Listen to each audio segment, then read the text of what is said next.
Hello കൂട്ടുകാരെ, ഇന്ന് ഞങ്ങളുടെ ഉമ്മയുടെ ബർത്ത്ഡേ ആയത് കാരണം ഞങ്ങൾ വിചാരിച്ച് നല്ല നെയ്ച്ചോറും നല്ല ബീഫ് കിട്ടിയിട്ടുണ്ടായിരുന്നു കേട്ടോ. ബീഫ് റോസ്റ്റും ചെയ്യാമെന്ന് വിചാരിച്ച് അങ്ങനെ എണ്ണ ഒഴിച്ച് സവാളയൊക്കെ വാടിയതിന് ശേഷം നമ്മൾ ആ കഴുകി വൃത്തിയാക്കിയ ബീഫെല്ലാം ഇട്ടൊന്ന് വഴറ്റിയതിന് ശേഷം മുളക് പൊടിയും മല്ലിപ്പൊടിയും അതിന് വേണ്ട പൊടികളെല്ലാം ചൂടാക്കി ആ നേരത്തെ വഴറ്റി വെച്ച ആ ബീഫിലോട്ട് ഇട്ട് കൊടുത്ത് നല്ലപോലെ മിക്സ് ചെയ്യണം. നല്ലപോലെ മിക്സ് ചെയ്ത് അത് അടച്ച് വെച്ച് വേവിക്കുമ്പോഴത്തേക്കും നമ്മുടെ ബീഫ് റോസ്റ്റ് ഇവിടെ റെഡി ആയിരിക്കുകയാണ്. അതിനുശേഷം നമുക്ക് ചോറിൻ്റെ പരിപാടിയിലോട്ട് കിടക്കാം. നെയ്ച്ചോറ് വെക്കാൻ വേണ്ടിയായിരുന്നു. അപ്പം കഴുകി വൃത്തിയാക്കി അരിയെടുത്ത് നമ്മൾ വെച്ചിട്ടുണ്ട്. ഇത് നമ്മൾ ഉരുളി എടുത്ത് അതിൻ്റെ അകത്തോട്ട് എണ്ണ ഒഴിച്ച് സവാള ഇട്ട് കറുകപ്പട്ടയും അങ്ങനെ കൂടുതൽ മസാലക്കൂട്ടെല്ലാം ഇട്ട് അതും ഇട്ട് വഴറ്റിയതിന് ശേഷം നെയ്യ് ഒഴിച്ച് അതും നല്ലപോലെ ഇട്ടുന്ന വഴറ്റിയതിന് ശേഷം അണ്ടിപ്പരിപ്പും മുന്തിരിങ്ങായും ഇട്ട് നല്ലതുപോലെ വഴറ്റണം.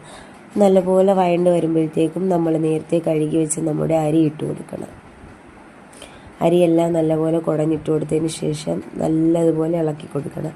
ഇളക്കി കൊടുത്ത് നമ്മുടെ അരി നല്ലതുപോലെ ആ സവാളയും ആ അണ്ടിപ്പരിപ്പിലും ആ മുന്തിരിങ്ങയിലും എല്ലാം നല്ലതുപോലെ ഇളക്കി കൊടുത്തതിന് ശേഷം അതിനാവശ്യമായിട്ടുള്ള വെള്ളം ഒഴിച്ചിട്ട് അത് അടച്ച് വെച്ച് വേവിക്കണം. അടച്ച് വെച്ച് വേവിക്കുമ്പോഴത്തേക്കും നമ്മുടെ ചോറ് റെഡി ആയിട്ടുണ്ട്. പിന്നെ തേങ്ങാപ്പാൽ ചേർത്തായിരുന്നു കേട്ടോ, വീഡിയോ എടുക്കാൻ മറന്നുപോയി.